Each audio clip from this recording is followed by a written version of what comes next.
menghadapi semua bebanku, menantikan jawaban, menolak untuk menyerah.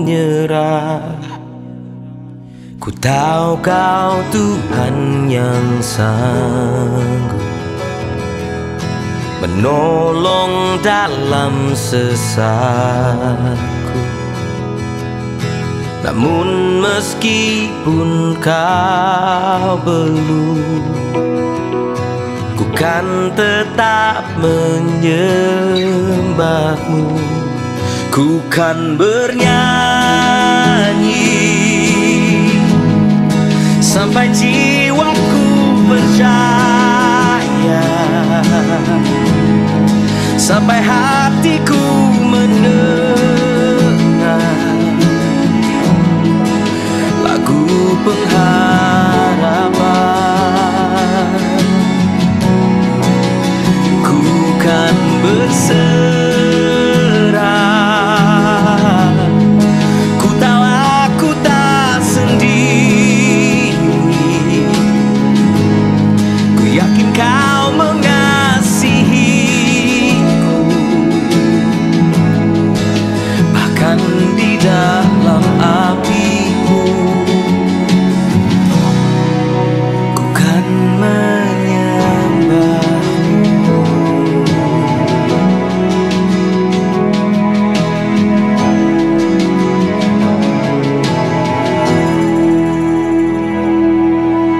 Jujur kadang aku lalai, bersandar pada kekuatan-Mu. Di dalam kelemahanku, sempurnalah kuasa-Mu. Imanku memegang janji, ku tahu Kau selalu bersama dalam setiap perkaraku. Kaulah damai tenangku. Ku kan bernyanyi sampai jiwaku percaya, sampai hatiku mendengar lagu pengharapan. Oh, ku tahu Kau sanggup, dan aku tak pernah sendiri. Selalu baik Kau di hidupku, bahkan di dalam apiku. Ku kan menyembah-Mu, bahkan di dalam apiku.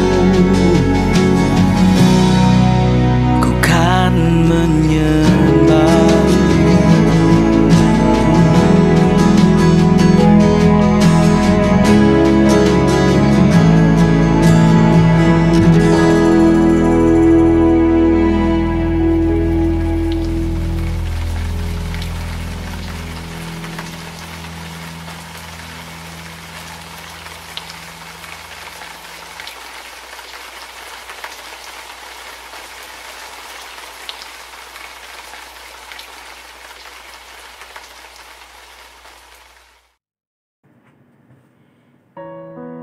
Shalom Jemaat Youth semuanya, bagaimana kabarnya hari ini? Semoga tetap dahsyat dan luar biasa dalam Tuhan, amin. Oke teman-teman, ya, kita akan masuk ke ibadah kita. Kita akan angkat suatu pujian, kita mau menyembah Tuhan. Kita mau mengucap syukur atasnya, atas bulan-bulan ini, atas tahun yang udah Tuhan berikan kepada kita. Kita mau masuk ke hadiratnya, kita akan satu pujian. Kemana Kemanakah aku dapat pergi menjauhi rohmu yang suci? Kau sabar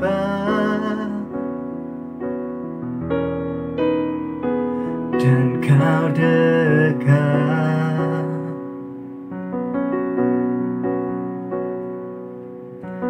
bahkan seluruh pengabdianku tak bisa membalas kesetiaanmu. Sungguh mulia dan berharga, sungguh besar pengorbananmu bagiku, terlalu dalam untuk dimengerti, sungguh besar,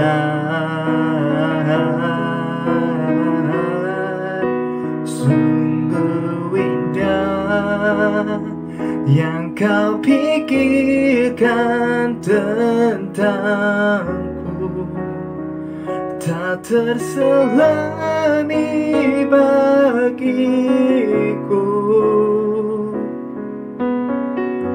Sungguh indah. Tuhan, terima kasih ya Bapa atas kesempatan ini ya Tuhan. Kami bisa berkumpul kembali ibadah ya Bapa. Kemanakah aku dapat pergi menjauhi rohmu yang suci? Kau sabar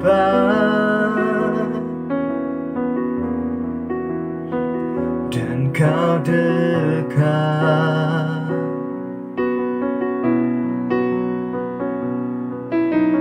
bahkan seluruh pengabdianku tak bisa membalas kesetiaanmu.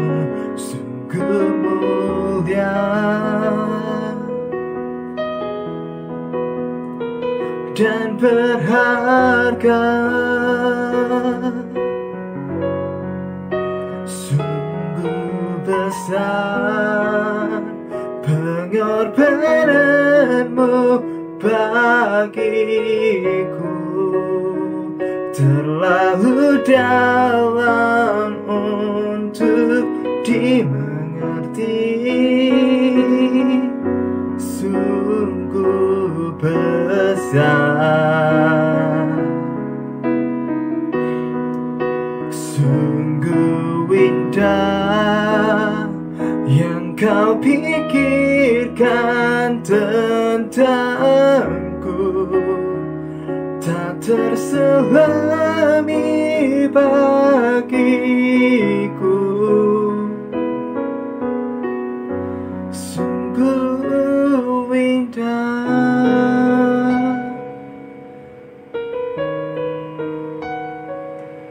Terima kasih.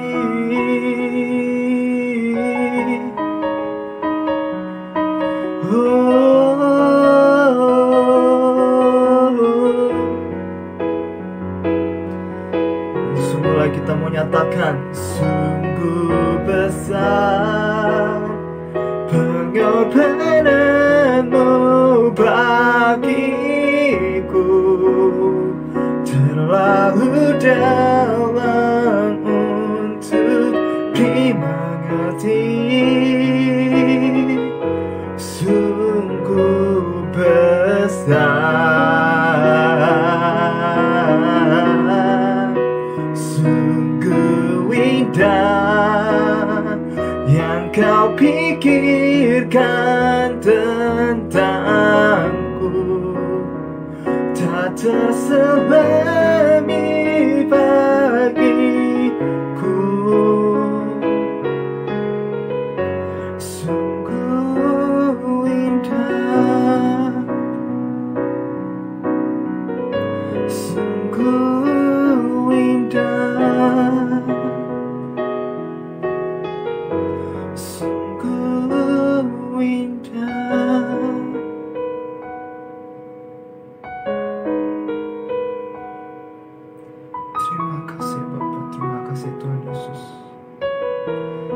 kebaikan-Mu ya Bapa boleh menyertai kami semua ya Tuhan.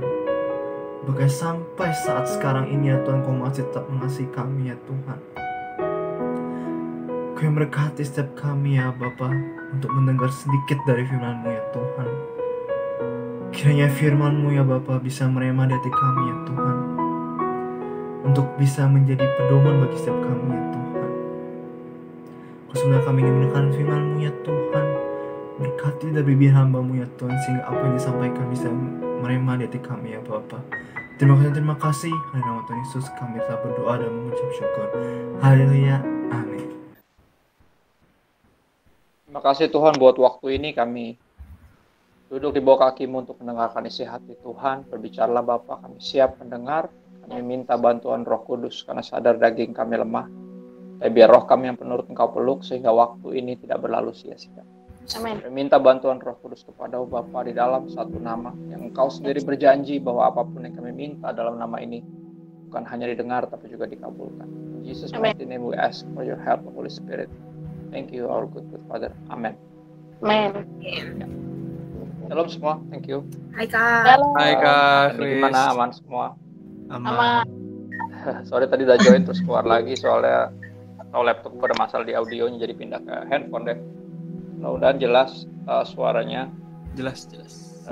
Jadi hari ini tadi antara ada tema dan gak ada tema, jadi kayaknya gak ada tema. So gue akan bawain apa yang lagi terus Tuhan ingatkan dan beri perintah untuk bagikan ke semuanya. Ya, kenyataan bahwa khususnya Jakarta kita PSBB lagi, tapi Tuhan yakinin gue PSBB itu sebenarnya kepanjangannya pasti semua bisa bersuka cita. Itu kepanjangan satu-satunya. Ya pasti semua, minimal anak-anak Tuhan. Ya kita, orang-orang Kristen bisa bersuka cita karena kita punya alasan bersuka cita yang sangat berbeda dengan dunia ini. Dan hari ini gue akan bagiin itu. Slide berikutnya boleh. Ya, judulnya Rejoice, bersukacitalah. Ini satu perintah yang pertama kali gue baca agak agak menyebalkan gitu, karena rasanya kayak satu perintah yang gak masuk akal. Karena jujur dalam hidup gak cuman ada yang enak doang, ada bagian-bagian kehidupan yang juga gak enak. Ada waktu-waktu yang sulit seperti ini 6 bulan terakhir, dan kayaknya ada momen dimana kita gak punya alasan untuk bersukacita. Tapi di sini adalah sebuah perintah. Filipi 4 dan 4-6. Boleh slide berikutnya, semuanya ada di situ. Gue harap bisa menghemat waktu. Ya teman-teman bisa langsung simak. Bersukacitalah senantiasa dalam Tuhan.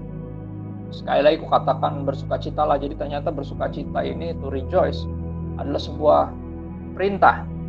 Bukan saran, bukan himbauan, tapi perintah. Artinya suka nggak suka harus bisa dilakukan. Pertama kali baca ini gue rasa kayak gila, ini pesan kok kayaknya gak punya perasaan banget. Tapi akhirnya gue percaya, karena gue percaya bahwa firman Tuhan pasti benar, dan kalau ada yang salah itu pasti gue. So gue coba lihat, ternyata kata-kata kuncinya ada di situ. Bersukacitalah senantiasa dalam Tuhan. Ya karena di luar Tuhan gak ada sukacita yang senantiasa. Di luar Tuhan kita gak punya alasan bersukacita yang cukup untuk tetap bersukacita, kaya miskin, sakit sehat, susah senang, apapun keadaannya. Ya, dan dikatakan sekali lagi, aku katakan bersukacitalah, berarti ini perintah yang sangat penting dan harus bisa kita lakukan. Dan dikatakan demikian, hendaklah kebaikan hatimu diketahui semua orang. Tuhan sudah dekat. Maksudnya apa? Kebaikan hati di sini berasal dari hati yang bersukacita. Hendaknya. Ya. Ucapan syukurmu, alasan bersukacita bisa dilihat oleh semua orang, diketahui semua orang. Di momen kayak gini 6 bulan terakhir nih kita rasanya secara duniawi nggak punya alasan untuk bersyukur rasanya, tapi kita tahu sebagai anak-anak Tuhan kita punya alasan sorgawi yang membuat kita tetap bisa bersukacita, dan biar sukacita itu bisa dilihat oleh semua orang, biar jadi pembeda yang mana anak-anak Tuhan dan mana yang bukan. Ya, kenapa penting? Dan biar kebaikan hati kita, jadi sukacita nampaknya akan termanifest dalam bentuk kebaikan hati. Kita akan memberikan bantuan, kita akan tetap mendoakan orang, kita akan tetap bersyukur. Ya, bahkan mungkin dengan cara-cara yang unik, cara-cara yang online. Semuanya sekarang sistemnya udah online, ya, sekolah dan sama. Ucapan syukur, kesaksian kita bisa kita bikin online. Ya, kita bikin dalam bentuk IG story, kita bikin YouTube misalnya. Pokoknya bentuk-bentuk yang digital, postingan-postingan kita dipenuhi dengan ucapan syukur, dengan kata-kata Tuhan thank you walaupun ini belum berlalu, tapi PSBB pasti semua bisa bersyukur, bisa bersuka cita, dan biar itu jadi diketahui semua orang, Tuhan sudah dekat. Maksudnya apa? Lewat semua kebaikan hati kita yang bisa dilihat orang. Ini bisa jadi satu kesaksian yang powerful. Bisa jadi banyak orang yang percaya Kristus karena kebaikan hati kita bisa dilihat oleh semuanya yang follow kita di sosial media dan yang ada di rumah bersama dengan kita di sepanjang 6 bulan ini. Ya, karena ini bisa jadi sebuah kesaksian yang baik. Tuhan udah dekat, Tuhan Yesus sudah mau datang. Berapa banyak yang udah menginjil. Dan penginjilan kita pertama dimulai dari kehidupan kita dulu. Ya, ayat berikutnya boleh di ayat 6. Dibilang, janganlah hendaknya kamu khawatir tentang apapun juga, tapi nyatakanlah dalam segala hal keinginanmu kepada Allah dalam doa dan permohonan dengan ucapan syukur. Nah, ini yang menarik, kenapa nampaknya alasan kita atau penghalang seorang bisa bersuka cita senantiasa adalah kekhawatiran. Dan Alkitab dengan jujur bilang kita bisa mengkhawatirkan apapun. Ya, makanya ayatnya bilang janganlah hendaknya kamu khawatir tentang apapun juga. Kenapa? Karena apapun semuanya bisa bikin kita khawatir. Ya. Tapi biar kita kalau punya permohonan, kalau punya kerinduan, kita bawa dalam Tuhan, dalam permohonan, menarik dengan ucapan syukur. Jadi nampaknya kita harus menemukan dulu nih, ya, apa yang buat seorang Kristen bisa tetap mengucap syukur, ya, dan akhirnya tetap bersuka cita senantiasa. Ini dulu yang mesti dikulik. Kalau enggak, kita akan sulit untuk melaksanakan perintah ini. Ya, kita akan punya banyak hal, semuanya bisa kita khawatirkan. Ya, dan yang kita akan belajar hari ini tentang rejoice, tentang bersuka cita, atau PSBB pasti semua bisa bersuka cita, bisa bersyukur. Yuk, Nehemia 8 ayat 10, slide berikutnya bisa dibuka. Gue pakai bahasa Indonesia masa kini, terjemahannya buat anak-anak Tuhan Zaman Now, ya, anak-anak Tuhan yang konon ada aja yang masih bilang Alkitab itu bahasanya susah kak, gitu. Padahal buku pelajaran lu lebih susah dan lu bisa bacanya. Itu cuma alibi. Jadi tahun 1985 Lembaga Alkitab Indonesia mengeluarkan terjemahan ini, namanya bahasa Indonesia masa kini, yang belum download di device-nya apapun itu yang lu pakai bisa download. Ini sangat helpful karena bahasanya jauh lebih mudah daripada yang terjemahan baru. Walaupun dua-duanya menurut gue masih masuk kategori readable, bisa dibaca. Ya, Nehemia 8 ayat 10. Sekarang pulanglah, makanlah dan minumlah dengan gembira. Oke, disuruh dirumahkan lagi. PSBB, jangan banyak keluar-keluar apalagi nongkrong-nongkrong. Ya. Berilah sebagian dari makanan dan anggurmu kepada mereka yang berkekurangan. Jadi di dalam di dalam kesulitan kita, di dalam keadaan kita dirumahkan, kita bisa menikmati kebersamaan di rumah, menikmati semua penyediaan Tuhan, ya, semua anugerah Tuhan. Tapi jangan lupa, ya, kita mesti memberikan sebagian dari apa yang kita miliki kepada mereka yang berkekurangan. Ayat ini ayat PSBB banget ya, disuruh pulang. Ya, hari ini hari yang khusus bagi Tuhan, kita jadi jangan bersusah. Ada satu lagu terkenal. Hari ini harinya Tuhan, mari kita bersukaria, bersuka di dalam Tuhan. Ya, ini dari ayat ini ternyata. Ya, coba slide berikutnya, ayatnya belum selesai. Dibilang gini, kegembiraan yang diberikan Tuhan kepada kalian akan menguatkan kalian. Ya, ayat ini cukup terkenal. The joy of the Lord is my strength. Sukacita yang dari Tuhan adalah kekuatanku. Dan terjemahan baru, kalau Alkitab yang biasa kita baca, dikatakan malah menarik sukacita karena Tuhan. Sukacita karena Tuhan, bukan karena yang lain-lain. Bukan karena situasi dan kondisi. Bukan karena apapun itu yang lain, tapi sukacita karena Tuhan. Ya, jadi kita memiliki ini, orang lain nggak punya. Orang lain maksimal akan hanya mensyukuri apa yang Tuhan izinkan untuk mereka miliki atau mereka alami. Tapi ketika ada hal-hal yang nggak enak, mulai meragukan, apakah Tuhan sungguh mengasihi saya? Jangan-jangan dia lagi marah, lagi sebel sama saya. Jangan-jangan dia sensi, jangan-jangan dia pilih kasih, jangan-jangan dia nggak segitu mengasihi saya. Mereka bisa curiga, tapi kita tidak bisa curiga. Kenapa? Karena cintanya Tuhan kepada kita telah dibuktikan lewat pengorbanan Kristus di kayu salib. So, ternyata sukacita karena Tuhan ini jadi kekuatan kita. Ini yang membuat kita bisa tetap bersyukur dan bersukacita senantiasa. At all times, di segala waktu, di dalam segala situasi dan kondisi, dalam segala keadaan kita bisa bersukacita. Rejoice, ternyata karena sukacita kita bukan hanya berasal dari Tuhan, tapi terletak di pribadi Tuhan sendiri. Sukacita karena Tuhan. Ya, yang kita tahu, yang jelas, yang sangat Kristen kita tahu, Tuhan telah membuktikan cintanya dengan mengorbankan Yesus Kristus untuk menyelamatkan kita. He loves us. For God bukan cuma love the world, but so love the world. Kita bukan hanya dikasihi, tapi sangat dikasihi, terlalu dikasihi. Dan itu jadi sumber sukacita kita, itu jadi kekuatan kita. Ya, slide berikutnya boleh, ayat berikutnya di Lukas 10 ayat 20. Dalam keadaan kayak gini seringkali kita tergoda untuk akhirnya mencari alasan yang lain ketika alasan duniawinya mulai udah nggak ada untuk kita bisa bersukacita dan bersyukur. Kita mulai melihat ke pencapaian dalam hidup kita dan berpikir itu bisa jadi alasan kita bersukacita, bisa kita banggakan.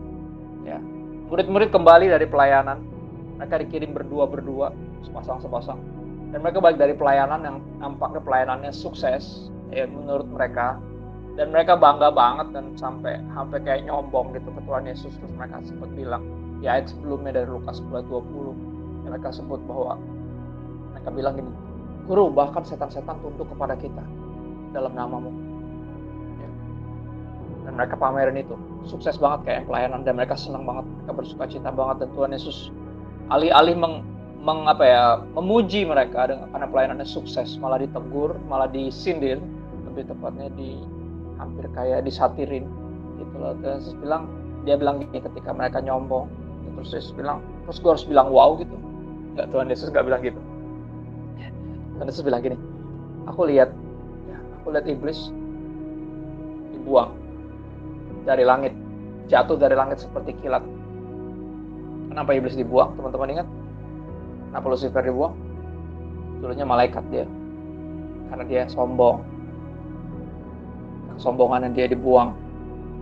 Dan sekali lagi, jangan ada sampai pencapaian dalam hidup kita yang membuat kita berpikir itu bisa jadi alasan kita bersukacita, alasan kita bisa berbangga, bersyukur. Dan Tuhan Yesus dengan jelas bilang, janganlah bersukacita karena roh-roh itu takluk kepadamu.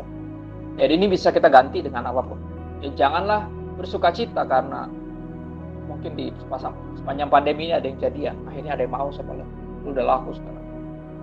Jangan bersukacita karena mungkin akhirnya orang tua lu memutuskan untuk, karena lu nggak bisa kemana-mana, ya udah kita beliin deh sesuatu untuk bisa main bareng di rumah. Ya udah beliin hal-hal yang udah lu rindukan, lu udah pernah berdoa buat itu. Ya biar lu antang di rumah. Janganlah bersukacita karena apapun pencapaian dalam hidupmu. Ya, termasuk pencapaian rohani, karena di sini murid-murid lagi banggain pelayanan mereka. Ya, tapi please jangan bersukacita karena hal-hal demikian. Tapi bersukacitalah karena namamu ada terdaftar di sorga. Loh kak, ini pencapaian rohani kak. Loh, pencapaian rohani kalau kita yang berhasil mencapainya. Masalahnya, nama kita, nama Anda dan saya, nama lu dan gua, semua bisa terdaftar di sorga bukan karena kita, bukan karena apapun yang kita lakukan, tapi karena segala sesuatu yang Kristus lakukan di kayu salib. Ya, nama kita bisa terdaftar di sorga only by His grace, oleh karena kasih karunia Tuhan. Kita nggak bisa. Dan gak mestinya bersukacita karena apapun pencapaian kita di bumi. Ya, tapi bersukacitalah karena keselamatan kita pasti. Kehidupan kekal sudah dijamin bagi kita. Dan ini alasan yang sangat Kristen. Dan gue akan berani dengan bangga menyebutkan bahwa orang lain yang tidak percaya Yesus Tuhan tidak punya sukacita yang ini. Tidak punya. Ya, tidak punya alasan bersukacita yang cukup untuk memampukan mereka terus bersukacita dan semangat dan bersyukur di tengah kesulitan ini. Ya, 6 bulan ini kita diajarin bahwa gak ada yang bisa kita harapkan selain Tuhan. Karena semuanya ternyata cuma sementara, semuanya semu. Ternyata semuanya tidak bisa diharapkan. Harapan kita mestinya hanya dalam Yesus Kristus. Satu-satunya yang pasti di tengah segala ketidakpastian yang ada di dunia ini, yang ada di hidup kita. Hanya Kristus yang pasti.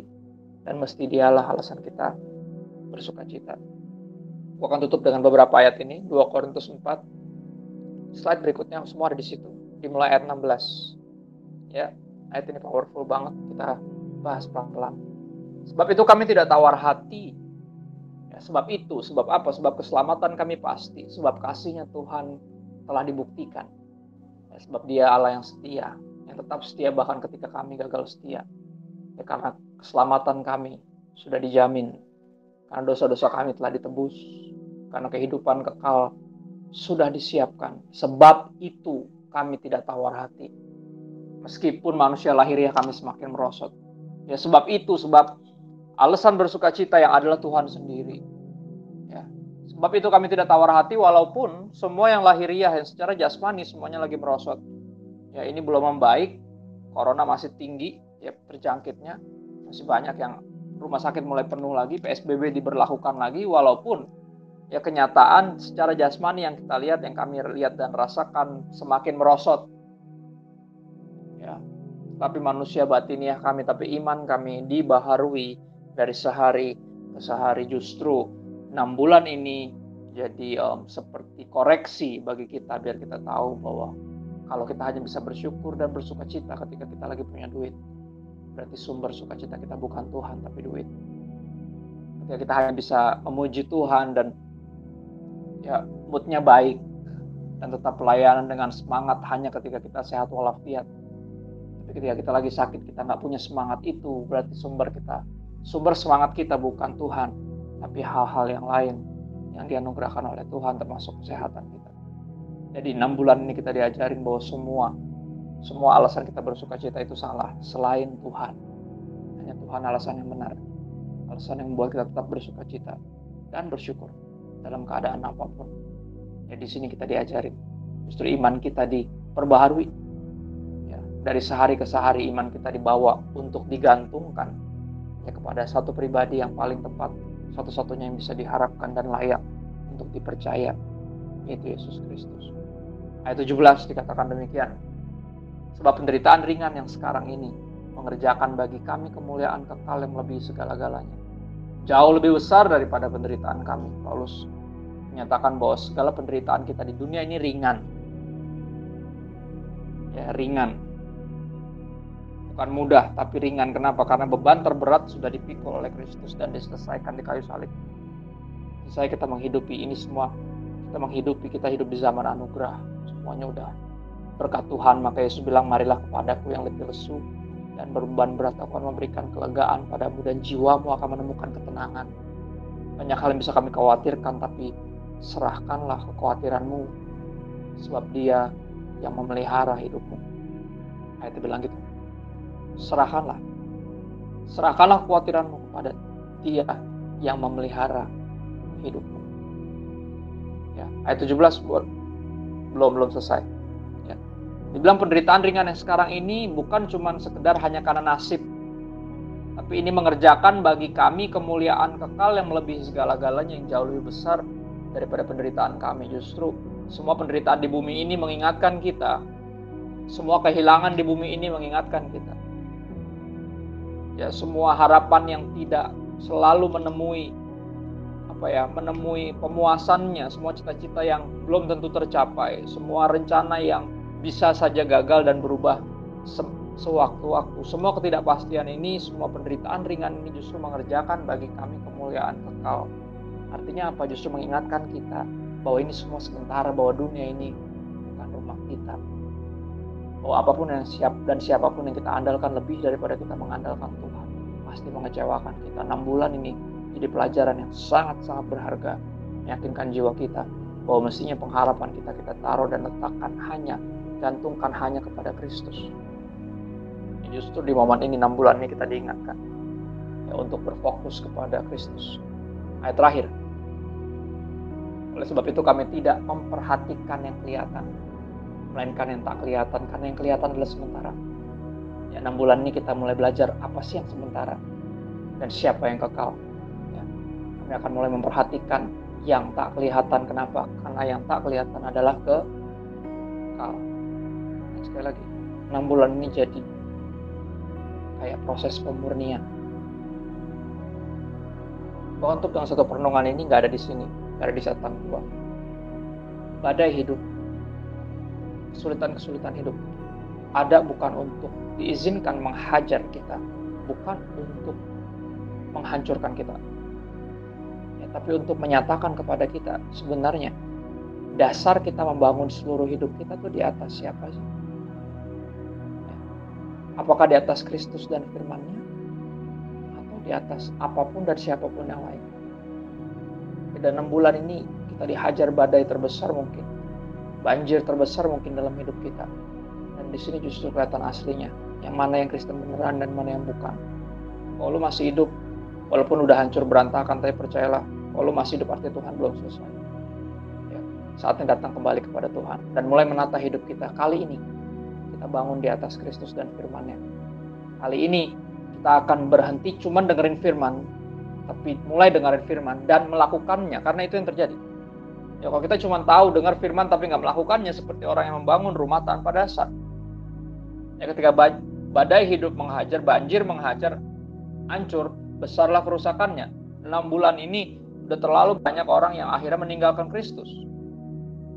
Ya, karena dia bilang kalau emang iya, itu pendeta juga kena corona, mati lagi. Ngapain gue ikut Yesus? Apa jaminannya? Nggak ada bedanya tuh. Lihat orang-orang kayak gitu, dan akhirnya menunjukkan bahwa selama ini iman mereka benar-benar nggak diletakkan kepada Kristus dan firman-Nya.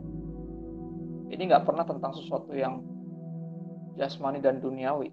Itu cuma bonus. Kalaupun nggak ada, nggak terlalu problem. Kenapa? Karena Tuhan sedang menyiapkan bagi kita kemuliaan kekal. Ya, sekali lagi dunia ini bukan rumah kita, dan nggak sedikit orang yang tinggalin Yesus. Padahal gue udah nanya berkali-kali, lu mau tinggalin Yesus terus mau ke siapa? Emang ada yang lebih jelas dari Yesus? Ya itu kan sebodoh kayak gini, lu udah enak sama kerjaan lu. Ini gue nggak tahu ada yang udah kerja atau belum. Lu udah enak sama kerjaan lu, tapi lu bilangin bodoh amat lah, enak gue di sini, gue pengen pindah, gue pengen cabut kemana bro? Udah ada, emang udah ngelamar di tempat lain, emang udah ada, abis ini tahu mau kerja apa? Ya belum sih, ya jangan cabut lah, itu gegabah namanya. Ya, berapa orang yang mau tinggalin Yesus, aku selalu bilang, oke, lu mau tinggalin Yesus, mau kemana? Ada yang lebih jelas dari Yesus. Yang lebih mahal banyak, yang lebih jelas nggak ada. Terus lu mau pergi kemana? Ya lu boleh pergi asal lu ketemu yang lebih jelas dari Yesus. Ya, dan sampai hari ini puji Tuhan belum nggak ada yang tinggalin Yesus, karena belum tahu mau kemana juga. Nggak ada yang lebih jelas soalnya. Ya tapi nggak tahu kalau yang lain yang cuma DM nggak jelas. Kalau yang di sepemantauan gua, orang-orang terdekat gua, orang-orang in this my sphere of influence, nggak ninggalin Yesus karena mereka udah mengecap kebaikan Tuhan. Karena mereka udah menyadari di sepanjang kehidupan ini nggak ada yang lebih jelas dari Yesus. Yang nggak ada yang memberikan kepastian selain Yesus, semuanya masih semoga, mudah-mudahan. Tapi Kristus doang yang pasti. Kristus doang yang udah jelas bilang bahwa gue pergi bukan buat ninggalin lo, gue lagi siapin tempat buat lo. Jadi kalau tempatnya udah siap, gue bakal balik lagi dan jemput lo, terus bawa lo ke tempat gue. Dan sejauh ini yang dia bilang jadi kenyataan. Artinya ya, kalau dia punya janji, kita tinggal nunggu pemenuhannya. Ini sesuatu yang pasti. Nah makanya hanya dia alasan kita bersukacita dalam segala keadaan. Dia yang bikin kita bisa, yang bisa memastikan bahwa kita pasti semua bisa bersukacita. And it's true. And the joy of the Lord is our strength. Dan mulai saat ini kita mulailah membangun hidup kita. Ya, kalau lu berantakan 6 bulan ini, hancur iman lu goyah, ini saat yang paling tepat. Dan lu ada di sini masih kebaktian. Ini saat yang tepat untuk mulai bukan hanya mendengar firman tapi juga melakukan. Bangun seluruh hidup lo di atas dasar Kristus.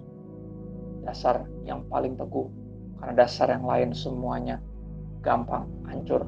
6 bulan ini meyakinkan kita. Siapapun dan apapun yang kita andalkan lebih dari Yesus pasti mengecewakan. Langit dan bumi akan lalu lenyap, tapi firman Tuhan tinggal tetap. Dan firman itu pernah jadi manusia. Hidup sempurna ganti hidup kita yang berantakan dan mati sebagai tumbal. Gantikan kita supaya kita tidak perlu binasa, melainkan bisa beroleh hidup yang kekal. Dan namanya adalah Yesus. Taruh pengharapan lo sama Yesus. Kita selalu punya alasan untuk bersukacita. Orang lain mungkin nggak punya, tapi kita pasti punya. Dan biar ini jadi kesaksian yang baik. Biar kebaikan hatimu dilihat semua orang. Bisa dirasakan semua orang karena Tuhan sudah dekat.